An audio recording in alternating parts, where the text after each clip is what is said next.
Okay, welcome everyone. My name is Bhagwan Chowdhry. I'm a professor of finance here at the Anderson School. That's my day job. I also try to be an entrepreneur in the evening, so I'm very excited to have three excellent speakers with us today. Marco Lucioni is the founder of Financiera Contienza. I don't know if I'm saying it right. He founded this in 2006. Marco has experience over 20 years in many different fields. His particular specialty is in Latin America. He's also, like many of us, got an MBA at Columbia. Also worked at McKinsey in Spain. So I'm looking forward to, Marco has come and spoken in my class a number of times, and I've known him for a few years. I'm very excited to have Marco here. Tom Schumacher is the head of portfolio management at this exciting initiative called InVenture. I like the use of words, invent, inventure, grow, growthing. It's fantastic. So Tom Schumacher has his expertise is in financial security analysis, risk management, credit analysis, financial modeling, but he's also interested in sort of using corporate finance in the internet and advertising industries. He has had he's got his hands dirty in the microfinance program in Ghana many years ago. And now he does many things. He's doing portfolio management and venture, but he's also getting his MPP degree at the School of Public Affairs at UCLA. Jay Turo, one of our own, he ran the EA conference in 1999 here at Anderson. So welcome back, Jay. And I love the name of the company he founded, Growthing, founded about 12 years ago. He's advising many firms, emerging companies, telling people how to be entrepreneurs and how to raise funding, small amount of funding, starting small and growing big. He's also an active angel investor himself, speaker, writer. He has his own blog. Before he came to UCLA, he was at Stanford, undergraduate Stanford. So welcome all of you, and I'm going to start asking them a few questions, and then I really want this to be your session, and you ask the questions while we have them for the next hour or so. So let me start with you, Marco. The topic today is microfinance in today's world. So microfinance in today or tomorrow's world. And when we think about microfinance, we always think about poor people in Ghana, India, Kenya. Now Marco's doing something different. He's doing microfinance in the US. So tell us, Marco, what is different about microfinance in the US, and how did you think about starting something in the US? Sure. If I'm sure many of you, since you're here, have read a little about microfinance, and one of the things that stands out is how labor-intensive microfinance is all over the world. Very small loans, and the process that goes into making a loan is pretty much the same as the process that goes into making a $500,000 or $1 million loan. The big difference between here and elsewhere is that the labor that goes into it is so much more expensive here. The density of the businesses that you find here is nothing like you would find elsewhere in the world as well. So not only the costs that go into the labor part, but also how spread out the businesses are, that really present an interesting opportunity to marry the traditional concepts of microfinance with a lot of technology that would allow you to cut on a lot of the costs that go into the underwriting process and the origination process, the underwriting process, and of course the servicing. One of the ways that really there's an opportunity here in the U.S. is on the servicing side of it. Most of the microfinance world is all cash basis. You know, all the businesses conducted in microfinance all over the world. There's no research, but I would venture to say it's 99.9% cash basis. If you move to the U.S., that changes. A lot of the business conducted for these smaller companies is plastic-based or electronic-based. So there you have a huge opportunity to cut costs on the servicing side. I'll talk a little later about one of the products that we've launched and that is growing a whole lot in the U.S. that has allowed to cut on that. Of course, there's the other two parts, the origination and the underwriting, that still there's models being developed and where I find there's an opportunity to cut on those delivery costs for microfinance in a developed country like the U.S. Right. So one of the I think innovative part when I first Marco was to learn that because everything is based on credit cards, they just take a fraction of the sales these people who run restaurants or other people are making.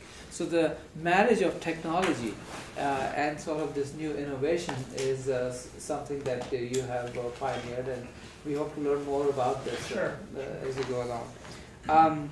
Now, Tom, another new idea, invention.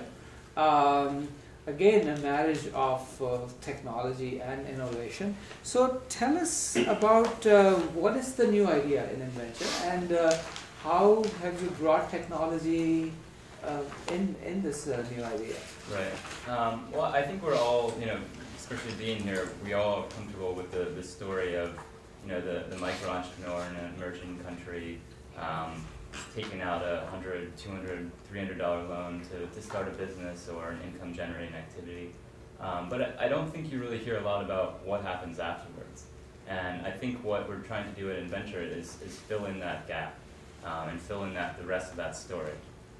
And the idea is to really start to make a sort of graduation program for microfinance.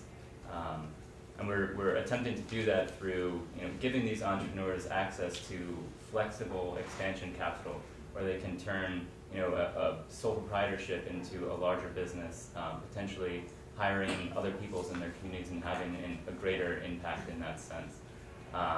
And the model really revolves on a different sort of financing model through profit sharing. And I think that really aligns our incentives as an organization with that of the actual entrepreneurs, and it's changing the relationship from just being a creditor to actually being a partner.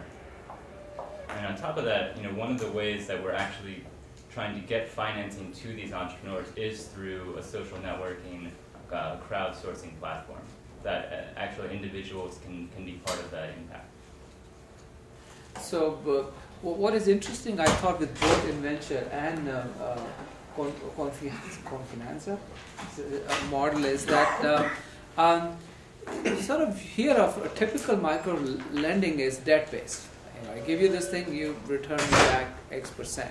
But both these models are sort of going around a little bit and saying profit sharing. So more, it's sort of more revenue-based or more based on sort of has more equity-like features, which I think is very exciting, and we haven't seen much of it in traditional microfinance. So I hope to see more development of that.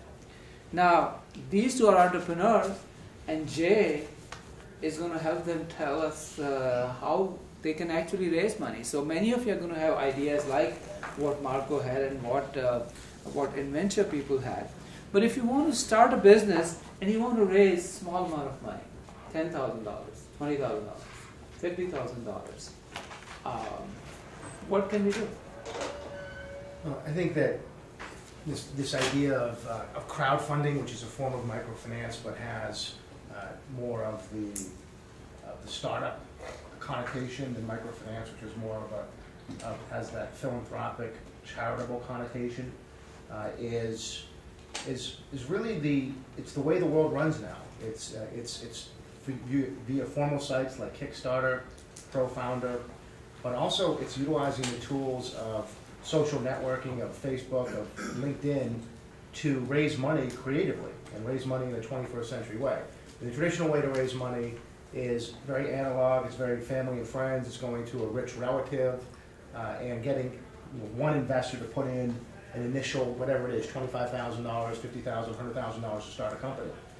The idea of crowdfunding is to connect with investors in this kind of social technology way that we're used to living, and it provides an efficiency and possibility that is revolutionary in many ways. When you combine that with the fact that most of the interesting startups today don't need a lot of money to get started, that it really is, I think the combination of these two factors, really at a period where kind of a golden age of startups and getting money to them quickly is possible. We're starting to see that. We're starting to see that small amounts of money into whether it be companies that are doing things like iPad, iPhone apps, cloud computing, whether it be small services companies, and be able to start these companies with very, very small amounts of money is possible in a way that was never possible before, and that's very exciting. So let me be clear about this. As you said, so let me ask Marco and Tom. I always think that entrepreneurs always start with relatives. Your first source is friends and relatives. Are you saying that's changing, or is that still a good idea? I mean, do you have to put some of your own money to begin with? Rich relatives. I think one of the core principles of crowdfunding is raising money from your social network, which includes your family and friends, but interfacing them in a way that's a little bit different than kind of the hotel ballroom mindset of angel investing. It's connecting and making your idea known via a platform model. So just the way that we interact today is different than the old days, which was very analog. It was very much, let's go visit, Uncle Bob and tell him our idea and have Marge go get the checkbook. I see. So it's a twin thing going on. You're sort of advertising and raising money at the same time. So you're making people more aware of what the product is, and at the same time. So I see, for example, I'm on the Twitter feed of Inventure. So we hear from time to time that, here's what we are doing, it's exciting, maybe you can donate $100 for us to go to this next conference. Has that worked for you, Tom? Yeah, and I think it's interesting because, the entrepreneurs we're focusing on obviously don't have those networks. They don't have the ability to tap into that, and I think what we're doing is actually bridging that gap for them and saying that beyond, a few $1,000 investment, they're actually able to reach out and show other worlds and other areas that, what they're doing and connect that funding to them in that way. Right. Now, Marcus, I you're not have quite a question for Jay, actually. Yeah, go if ahead. I may. Of course. When you guys develop an idea, the way that I feel when I've launched companies is that, of course, you feel that you have the code formula. Deep inside, you got to know that there's many other people who have come up or thought of what you're trying to do. Yet there's this feeling of not opening it up to the whole world for everybody to see and somebody to copy you. The question is, in the process of crowdfunding, how do you, somehow protect that The idea. the integrity of the idea, so it's not just open for everybody to copy right away, and in a sense, you lose that, the starter advantage of being first out and gaining a little bit of traction before somebody else starts to copy you. Because I was thinking about that. It's really interesting. How do you protect that? I think it's a question that comes to the mystique of fundraising, and it is not, it's not necessary to tell everything about the business, Marco, to raise money for the business. So, and that's the art of it. That's the art of storytelling, which is at the heart of fundraising. Is that what are you going to share that whether it be about the biographies of the team, whether it be about the market potential, in a way that is enticing, that appeals to those very emotional factors and reasons why folks invest in companies, without necessarily going into the detail of the business model. My experience from having raised money for hundreds of companies over the last 12 years is that in some ways, the more you get into the details of the business model, it can actually be very counterproductive for fundraising, because it becomes like a business school class. It becomes just an exchange of information. Nothing wrong with business school class. Nothing wrong with it. But it just becomes an exchange of information, which that's not how fundraising takes. As you guys know, that's not how fundraising takes place at any level. It's that emotional connection. So it's the art, the mystique of fundraising. Now, of course, you didn't start with crowdsourcing. You started. So tell us a little bit about, because my crowd was very small. Yeah, his crowd was very small, and you are not quite a startup. You have been there for a number of years.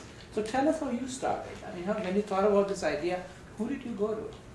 Well, I actually had the experience of having done this in Latin America. Yeah. And I started with my own funds.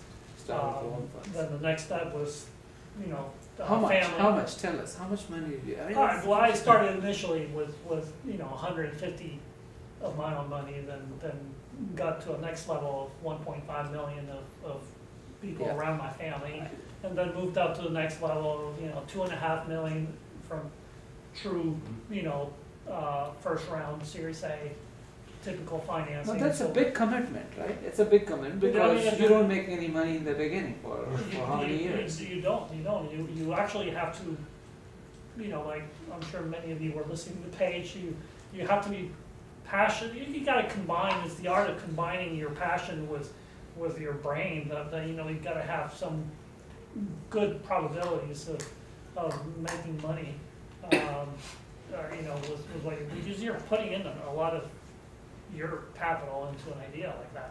Right. And what I found is I've been an investor, and I am an investor in a number of smaller ventures as well. And one of the top questions is, how much skin in the game do they have? Right. And even when we finance little businesses, they want, $10,000, $15,000, $5,000, $30,000 for something in their business or equipment purchase.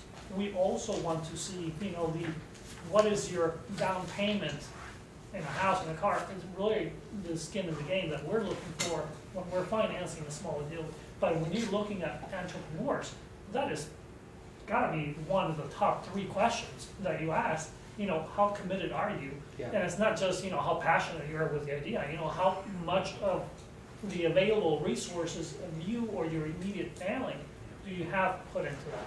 That is very important, because if you're really, you're doing it in a way that you're separating the ultimate outcome of your entrepreneurship idea to your financial being, people are not going to invest with you. Can I follow up on that point? Yeah. This is a critical point, that in terms of, I think the breakthrough that I've seen when folks really start to raise money and have their companies go to the next level, when they get to a place where they can go to family members and have a coherent discussion around risk.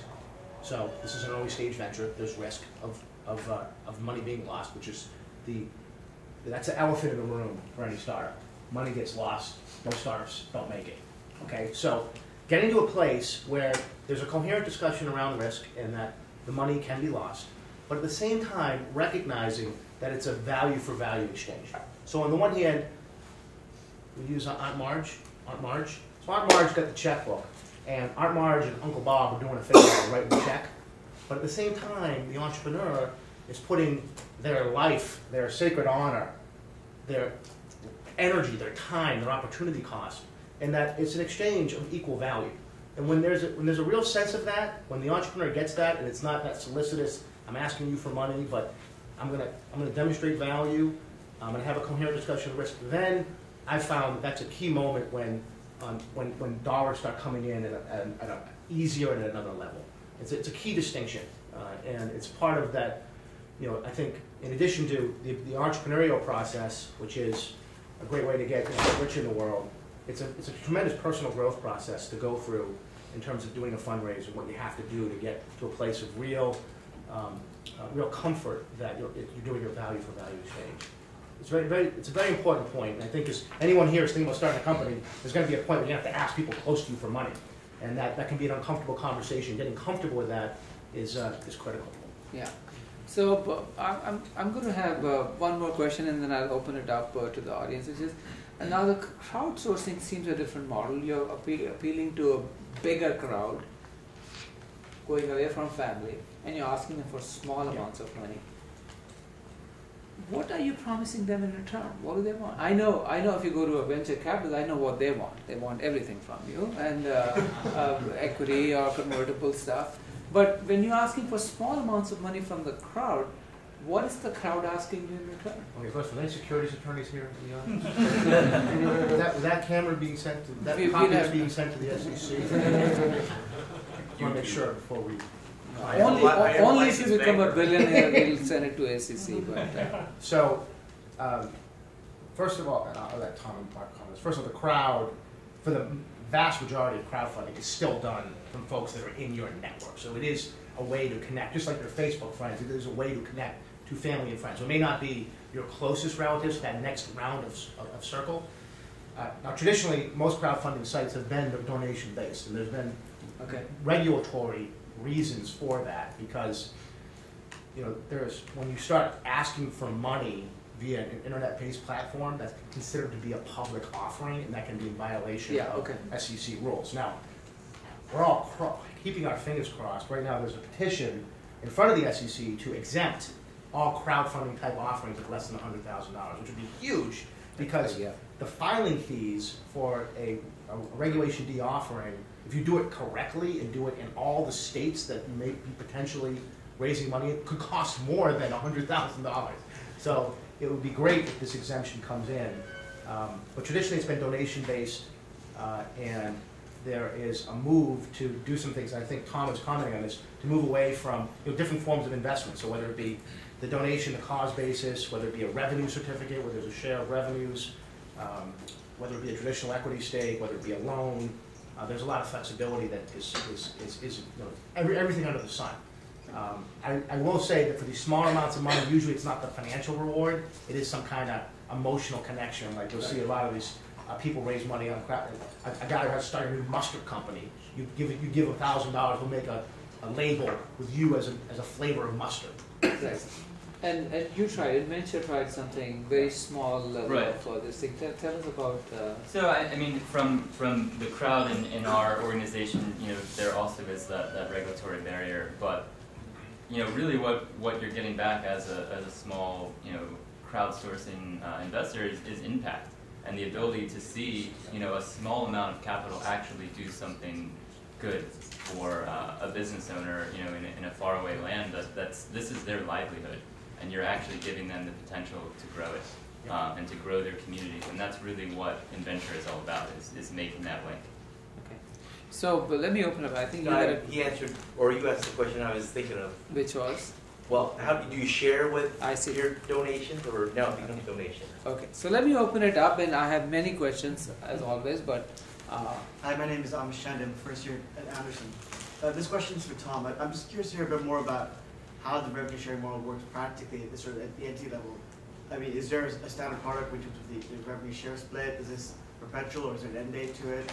And how do you track, revenue in sort of primarily a cash-based industry? Right, that's a good question. So there is typically going to be an end date, and so the way that it works is, you'll have a period of time that, the investor or the business owner can pay back the initial amount through their monthly gross profit. And so, you're basically paying a dividend until that period ends. And that period is flexible because it's all about paying down the cumulative balance at some point. In terms of tracking it, we're actually trying to use technology to get a much better and clearer understanding of their monthly and weekly and daily revenue. So the way we're attempting to do that is through mobile phone technology, and having them actually report to us business metrics on, if it's appropriate, a daily basis, but, depending on the kind of business, something more like a weekly basis. And that's actually, serves two purposes. One, as a risk mitigation tool, in portfolio manager actually able to see what's going on in the business, and opposed to, when you're in a credit contract, usually when something's wrong when it's already wrong, that they're not paying. This is an early warning system from that point of view. On the second hand, the technology enables a financial literacy component for these entrepreneurs. I mean, typically, if you're in a cash-based business environment, you're writing things down on booklets. You're probably not even going through the past to look at the things you've done. A lot of these things are in their head. The ability to actually aggregate that information, give them output at certain points of time, can give them a lot of tools and skills they need to actually be more efficient in running their businesses. So these are all self-reports, though. Yes. You're not going there and monitoring them. You're just saying, here's a tool, you can use this tool, and with this you can transmit information, but whatever information you're getting is what they are telling you. And the same is for you, Marco, is that right? Again, as you pointed out, the huge challenge is the cash-based transaction.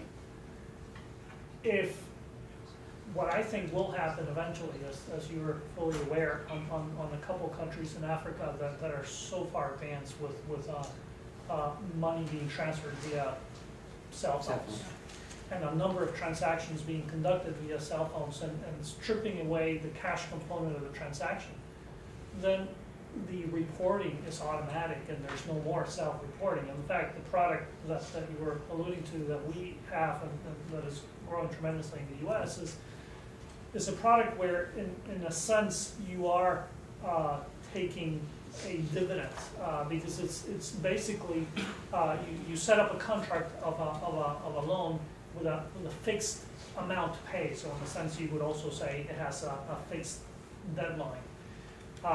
So say you borrow $10,000 and the agreement is that they're going to pay $12,000. And the way that they're going to pay that $12,000 is by agreeing, let's say 10% of every sale that gets made goes to pay that $12,000. So every transaction that comes through generates an automatic 10% payment of that transaction that goes to pay down the loan, and that is the automatic reporting in that product. We immediately know when there's fluctuations in their average of what we are expecting when there's something wrong. Of course, if altogether the transactions stop coming, we know there's something wrong immediately. But the challenge is the cash component of those transactions, because then it has to be it's harder to track. Totally self-reporting. Yeah. Right. It's interesting in both these models because they are giving percentage of revenue. There's an automatic insurance built in. So imagine that you're a restaurant owner and your revenues are down. Automatically your payment is down. When the revenues are up, the payment is up. So from the point of view of the borrower, there's a nice micro insurance built into these products that I find really fascinating. Let me see if there are other thoughts or questions. So let's start with you. I have a question about... Tell us who you are. I'm Ryan Tanaka. I'm in the media entertainment. Okay. I was wondering about what stage of the company or what sorts of things people are giving out loans like to see before they start feeling like they should invest in the company. Like, do they want to see like a prototype or? You're asking about the investors. What do investors want to see? Well, let's say like crowdfunding. How? What do they need to see before people say that people will be willing to give out? Jake, you want to go on? What would you like to see? So he comes to you and say, I've got an idea. And do they want to see, here we have a working prototype and we need money to do this, or is the idea a better selling point? Or? That's a huge question. I mean, I would probably come back to Marco and this idea of just all the aspects. So the business plan, the technology, the money in, the management team. It's just overall, it's creating that sense of solidity, of opportunity. Is it like a narrative with that? I mean, it's just,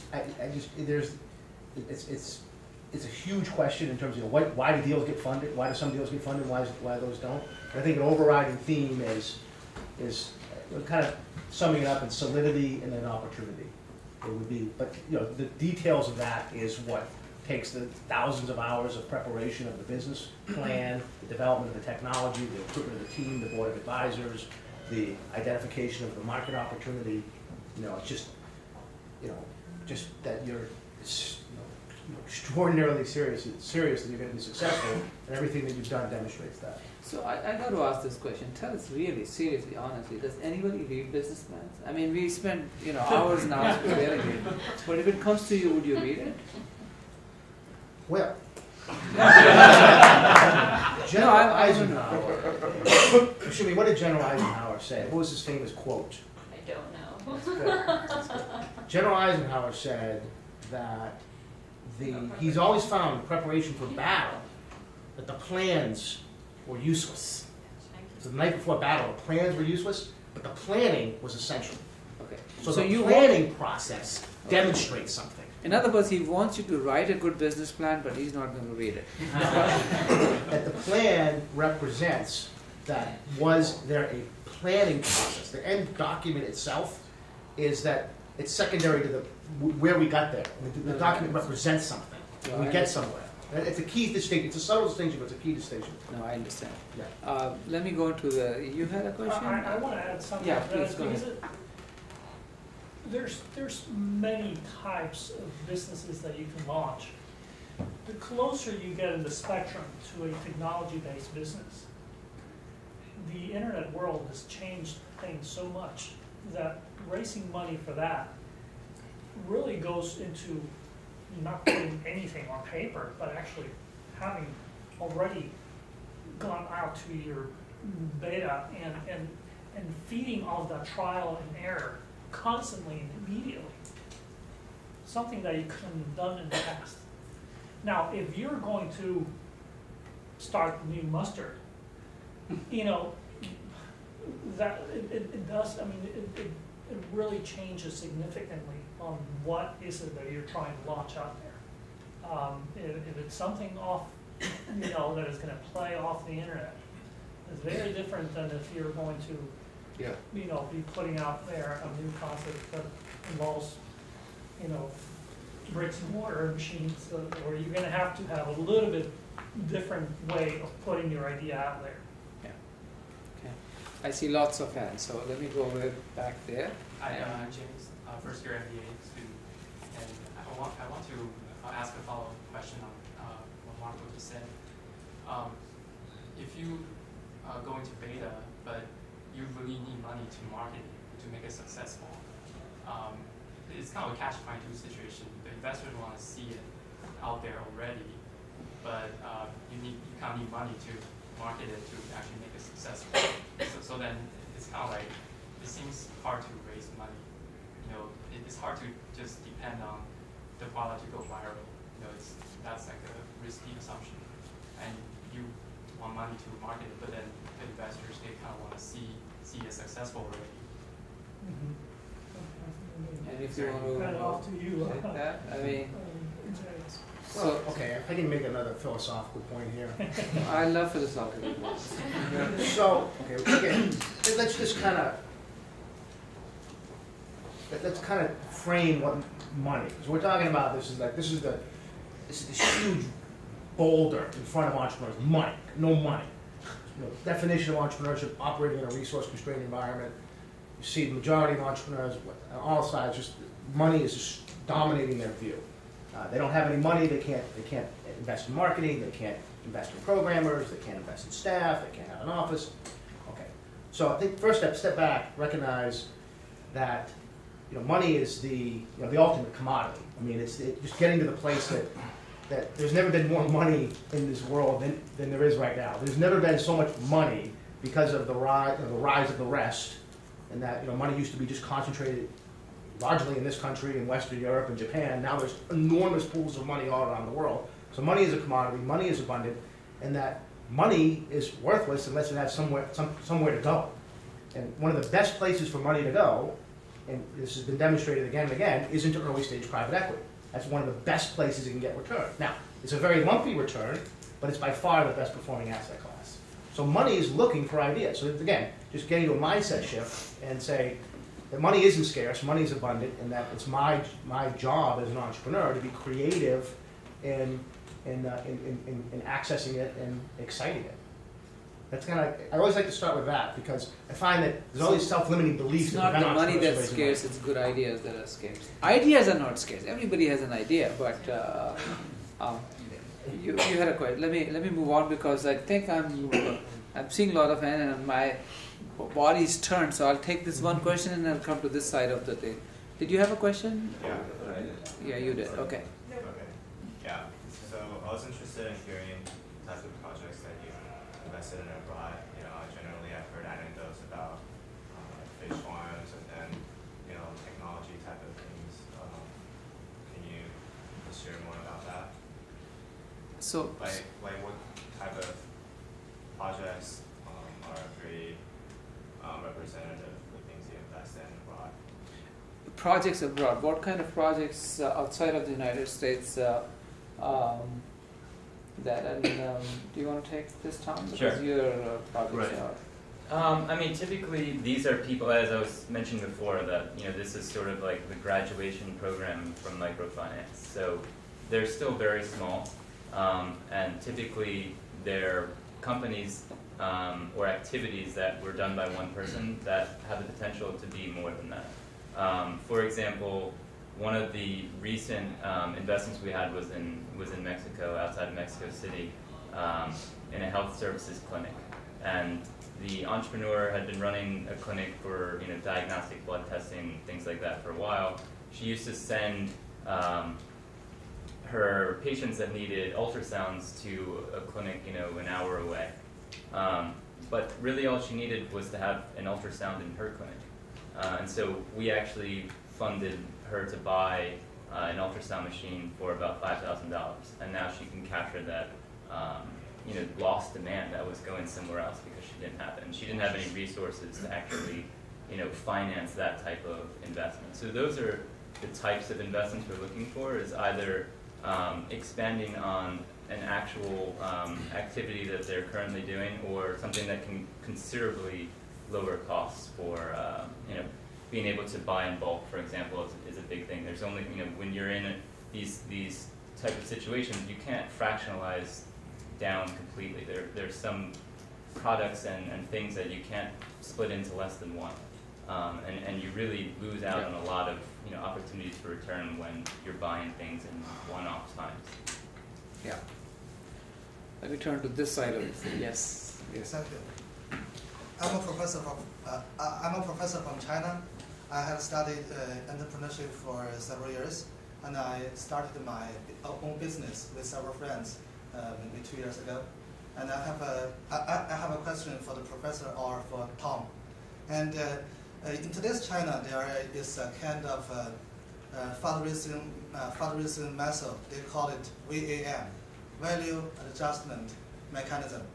This means when a new company, startups, develop money from the private investor, and they will sign a contract, but the share transferred, the price of the share transfer, not decided by the contract. It will be decided by the future, by the performance of the company in the future, maybe 1 year or 2 years, according to the market share or the profit or the innovation progress. And this kind of VAM is very prevalent in China now. And some companies benefit from it because if you perform very good, you can sell your share at a very good price. But there's a risk. If you don't compromise, if you don't meet the deadline of the contract, maybe you will lose the whole company at all. And I want to know if this kind of things also happen in America, and what do you think about this kind of mechanism? Is it worthwhile? Thank you. So it seems like the contract you're describing has some kind of equity-like features, but maybe option-like features. So, Yes. And I think a lot of the venture contracts do have. Would any of you like to? ratcheting. Huh? Ratcheting. Okay, so tell us a little bit more. Yeah, I mean, it comes down to the bigger idea. There's creativity in financing structure. So Yeah. we've seen a lot of that with the revenue certificate. Is a very creative way of thinking about an investment beyond just a straight equity investment at a certain price. This is an idea, whether it's a clawback or a ratchet, depending upon some future event. So just finding that balance with creating a creative win-win structures that are intriguing, and then just balancing that against complexity as an evil in and of itself, right? Just be careful that we don't set up structures that are overly complex. That's what's so great about a revenue certificate, right? It's just simple and it's just clean. Nothing like.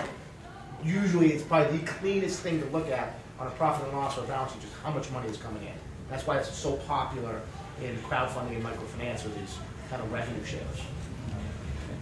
I would say also, Yeah. I've been on the investment side Yes. of a contract like that, and I found that it was actually pretty fair with an existing company, where really what you're trying to do is say, hey, my company today is selling $10 million, and I need money to grow, and I'm going to take it to $20 million.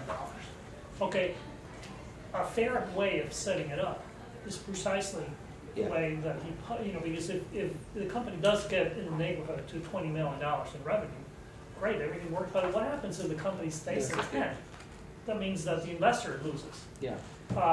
And so that is really, in private equity, that is very typical. Very typical. Yeah. So I think we call it different things, but they're very similar ideas. Let me go to. I'm Dr. Tinker. I'm actually a medical physician. Yeah. I'm hosting Dr. Faye, but we look very carefully at educational concepts before people graduate, and I function in global health delivery into all these places you're talking about. And one of the questions I have, is there any models that any of you guys in the actual practice, as we would say, of microfinance, could generate where there would be a model of interchange at the university level? In other words, micro businesses where people graduate with actual practical experience. Because one of the problems we have in medicine today is we graduate somebody with tremendous medicine skills, they don't know how to run a business, they don't know how to educate, they don't know how to manage. I'm sure people in here have no idea what a blood pressure cuff is, but it sure manages a lot of money these days with hypertension going that way. Get what I'm saying? Yeah. Do you guys have any models for starting with this group of people, and maybe a few of us in the room, where they don't graduate with microfinance nothing except a bunch of human interchange? Where are those models for education where they get to where you are? Because we don't bridge that gap very well, in case we've all noticed. So let me make sure I understand the question. You're saying that, say, medical field, there are a lot of people who actually have products, ideas, and here people who basically are trying to make it work. So how can we combine this? So this is a question to the people sitting in this classroom, really, that you need to write a business plan, but you need to have an idea. But they are the people who have actually ideas. So how can we combine? So we do this at Price Center, right? People here from Price Center entrepreneurship program. How can we go to them and say, okay, here's an idea, well, let's write up a business plan and take it to them? There's a concept. There's folks who've put together a lot of these angel funds. That are basically answer the question a bit in a roundabout way, but they do what is called biographical inventories when they evaluate ideas. So they're trying to create a digital way of evaluating ideas, so which ideas get funded. And so they've created this formula called a biographical inventory. And by far, the number one factor on the biographical inventory in terms of a predictor of entrepreneurial success is education level. So it's the point is that this image of Steve Jobs and Larry Ellison dropping out of school and Mark Zuckerberg dropping out of school, and like causation and correlation getting confused. That was the reason why they were successful. Yeah. That really obscures the issue. The number one predictor of entrepreneurial success, not on a lifestyle level, not like starting a small business, but starting a business that generates and gets to an exit, is educational level. That's the number one predictor. So. Yeah. But I think we actually have a program at business school, and I think some of our students might be able to tell you more about how to bring some of these ideas to actual business. You're going to say something about that? I think Parsons works with the School of Engineering to developing ideas, so they meet on a monthly basis. And engineering students that have business ideas or product ideas that don't know how to commercialize it, I think they work with MBA students on this. So maybe I think we need to approach the medical school. I would strongly recommend you pick up the brains of the medical school. Okay, all right. None of us are businessmen, we're scientists.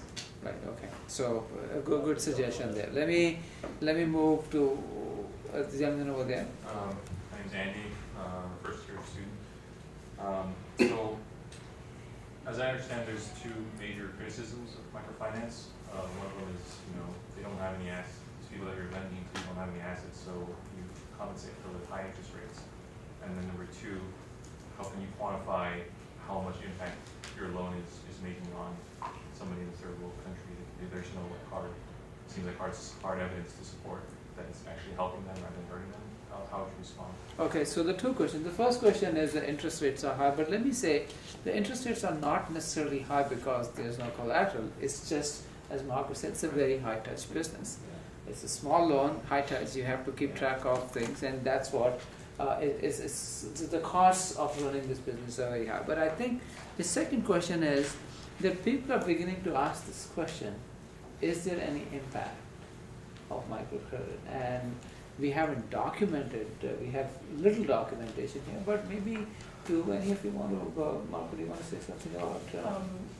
Well, as you know, I'm from Peru, and Peru, based on the Economist Intelligence Unit, if you're familiar with the Economist magazine, is ranked as the top country in the world for microfinance. It's been around for 25, 30 years there, and there's enormous amounts of competition.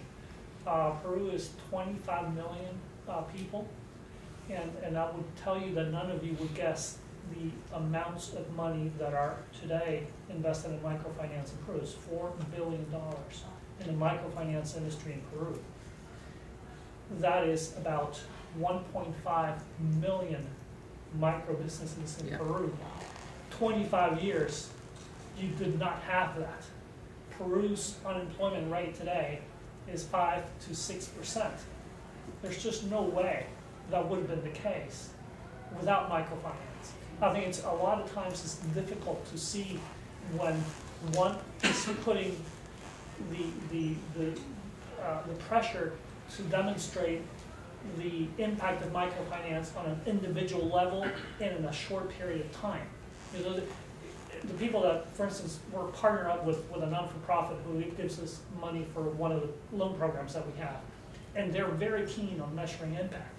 And they want to keep, they force us to keep the statistics on how many jobs were created, or how much growth was created, and that, and it's really hard to really show impact.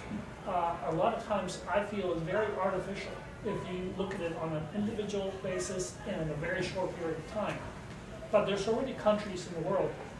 One of them, obviously, being Bangladesh as well, with Grameen Bank, and other countries where this is the number of micro businesses that have sprouted and are dominating parts of the economy is incredible. So clearly, I would say that there has been impact. So I think what you're referring to is this kind of very narrow scientific randomized controlled trial evidence. That evidence may be weak, but it doesn't mean it's not there. So I think that that's a very narrow slice of how you want to take a look at it. I see a couple. I've seen your hand has been up for a while.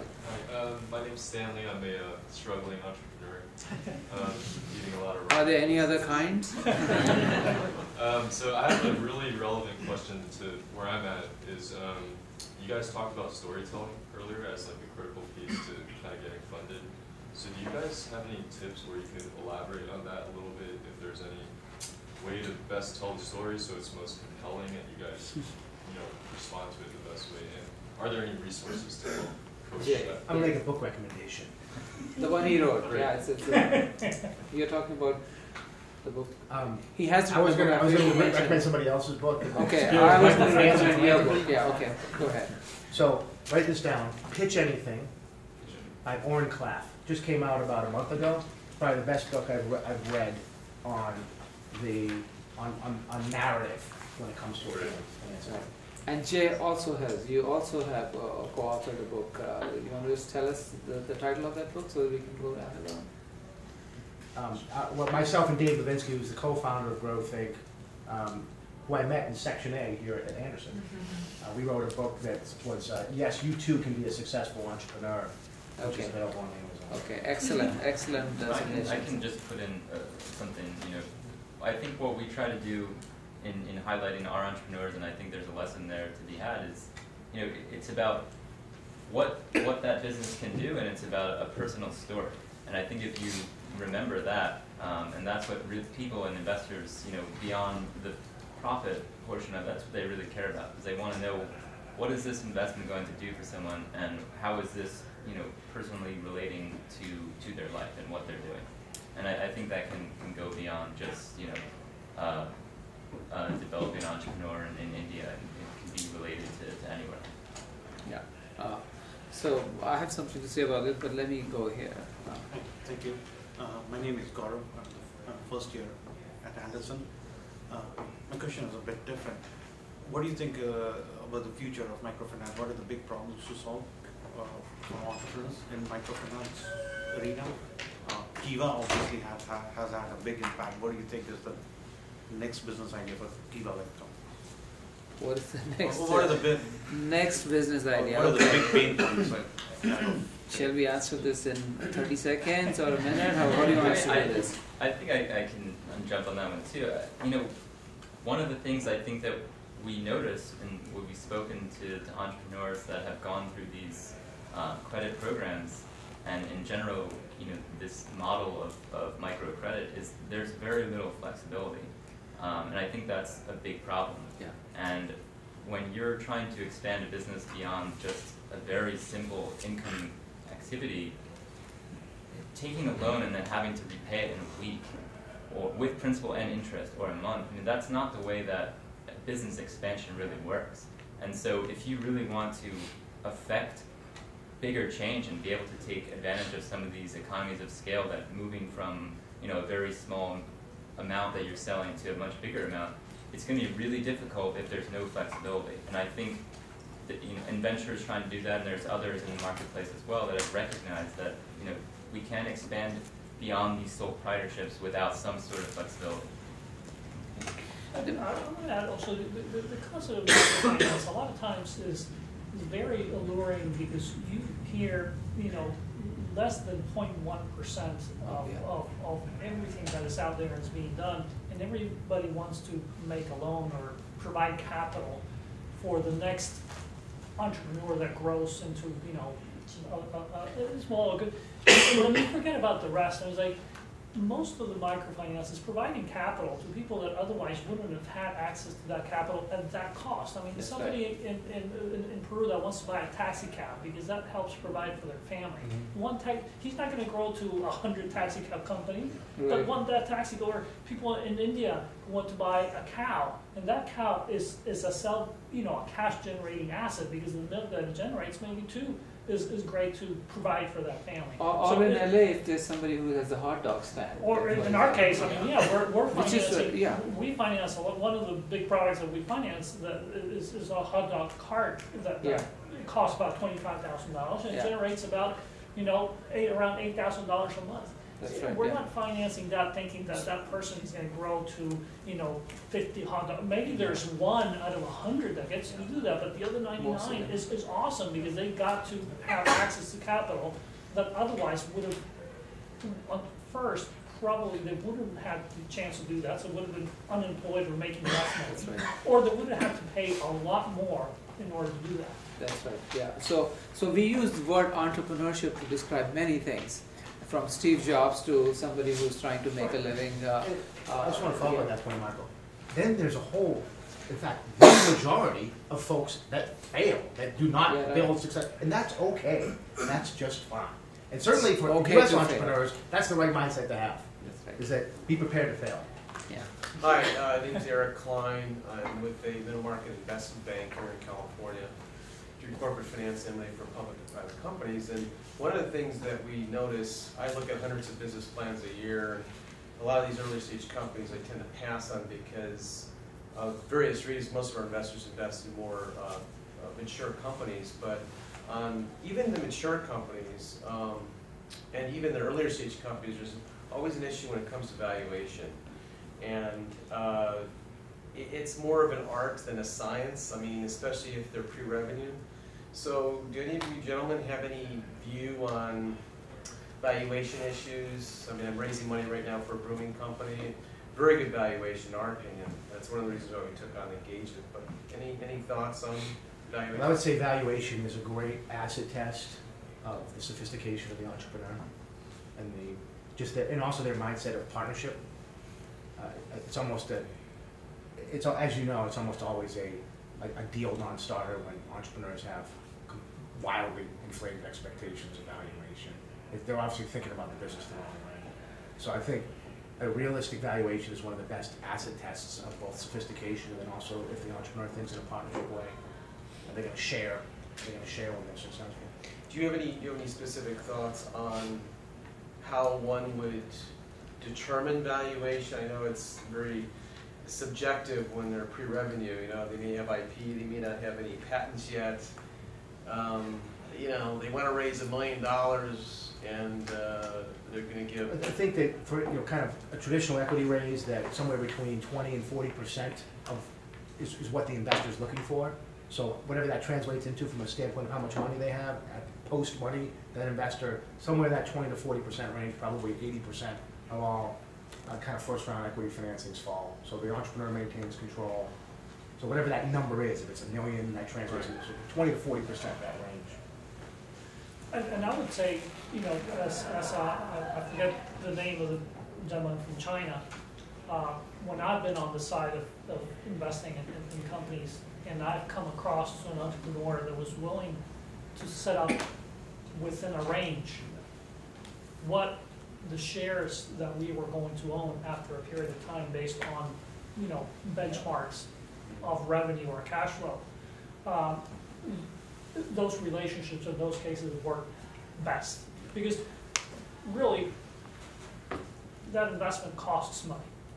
And if you agree to a return, whatever it is, 20 or 15 or 25, you don't want to make it into a situation where, oh, you know, the investor got burned or the investor won huge.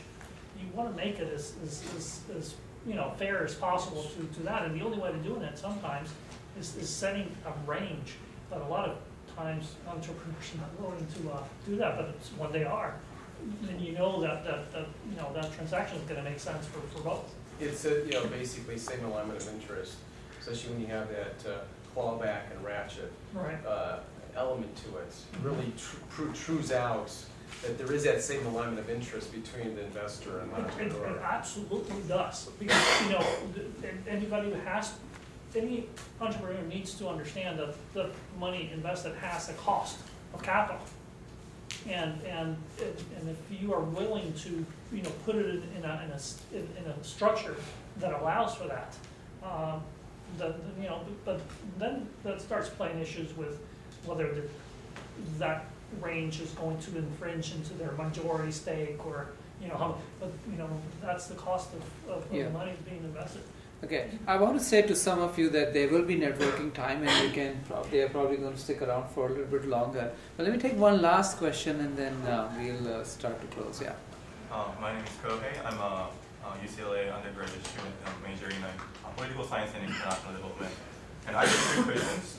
And one is that microfinance, or a lot of my panelists already mentioned that it's highly competitive market. And it seems that since the Green Bank was founded in 1983, a lot of financial firms has been developed. And I was wondering what's the common characteristic of those microfinance firms that has been successful last few decades and next few decades. And the other question is that. So let's stay with one for now because we are. Anybody wants to take successful characterizations of successful microfinance? I mean, I think it really depends on your definition of success. Yeah. Is it growing the organization, the number of borrowers, or I mean, you can look at SKS model in India, and they've been able to grow extremely fast. But they have, a very regimented model of the way that they collect their payments, and their attack was to go after, the user fee part of it, meaning like they're actually trying to make their operations more efficient in collecting payments.